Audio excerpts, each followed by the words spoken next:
Hello, everybody, and thank you for joining me for another conversation about Blah Bon Fa, episode Fish Upon the Sky, episode 10. Thank you for joining me for this conversation. Today we will talk again about what happens in the show, and then I'll share with you a few of my favorite quotes from this latest episode 10.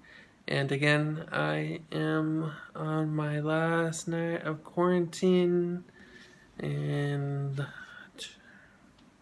tomorrow I get out and I get to go to Hua Hin. So I'm excited. Let's have this conversation. So here's what happened, and then we'll have some quotes. Of course, if you watch the show and you have some quotes that you'd like to talk about or things that happened that I didn't mention, you're always free to go ahead and share your thoughts in the comments as well if I missed something that you thought was important. So this episode had a lot of things that happened, but not a whole lot of quotes. So we'll get started with what happened. So first, Mark reminds P. He just got done telling him he liked him, kind of, and then P is a little confused, and so he tells him of his very first impression he had of him.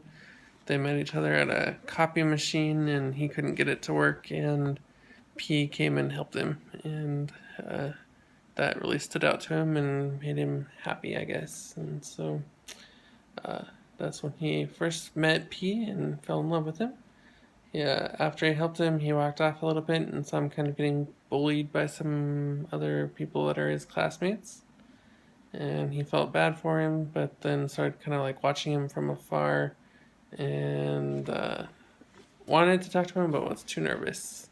So he made a online personality and called him like your friend next door, and they started talking and became pretty good friends through talking on that.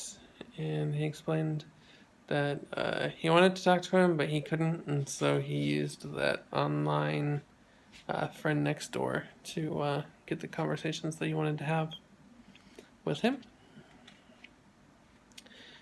And yeah. Next, we have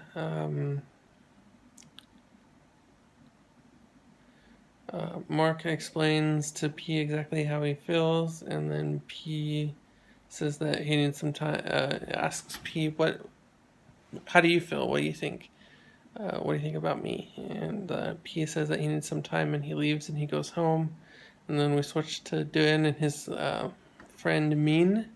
Duan brings a bunch of his other friends to come, and they go to Min's stand and do a bunch of stuff to get everybody's attention, have them to start coming. They raise a bunch of money, 8,500 baht, with all of the theatrics and stuff that they do. Min then gives Dan a decorative fish to go with one that he already has.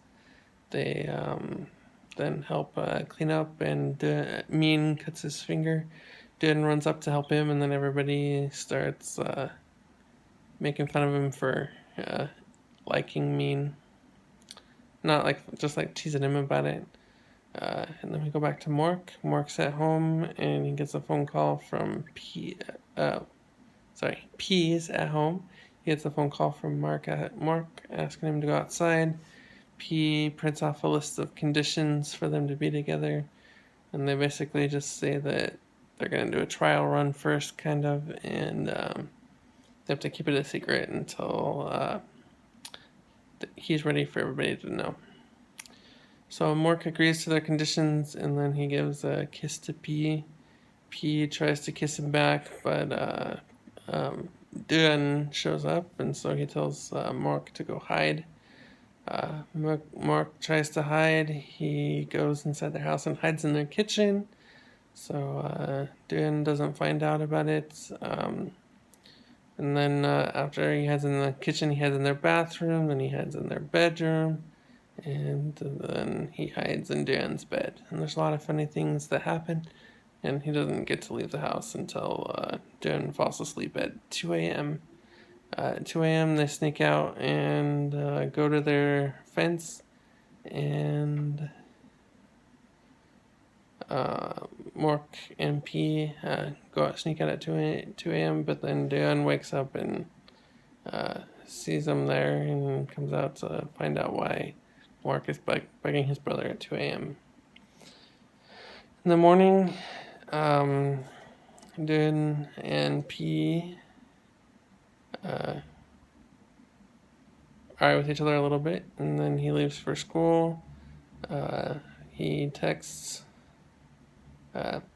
P texts Mork, and then they meet up at the school.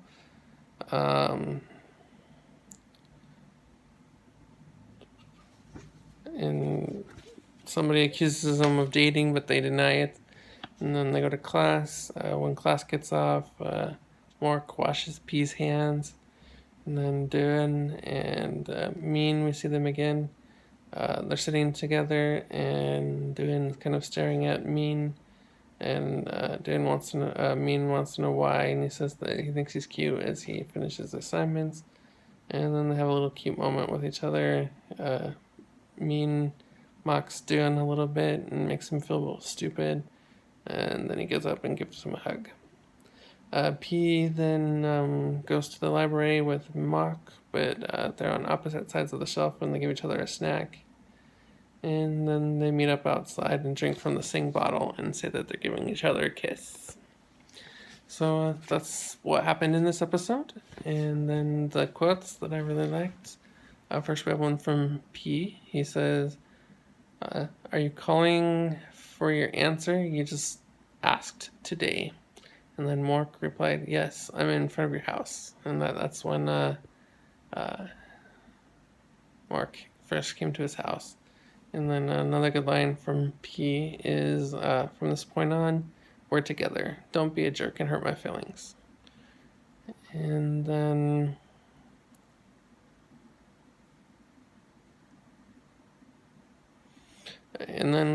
back to the Mean and Dune when they were like sitting together after class together. Mean asks him, so like, why are you sitting here watching me? And then Dune replies, when you're really focused, you're kind of cute. And then they talk a little bit more, and then Dune says, he kind of like asks him a bunch of questions and he doesn't know the answer. He's like, why not? And then Dune answers, all I know today is that you're cute.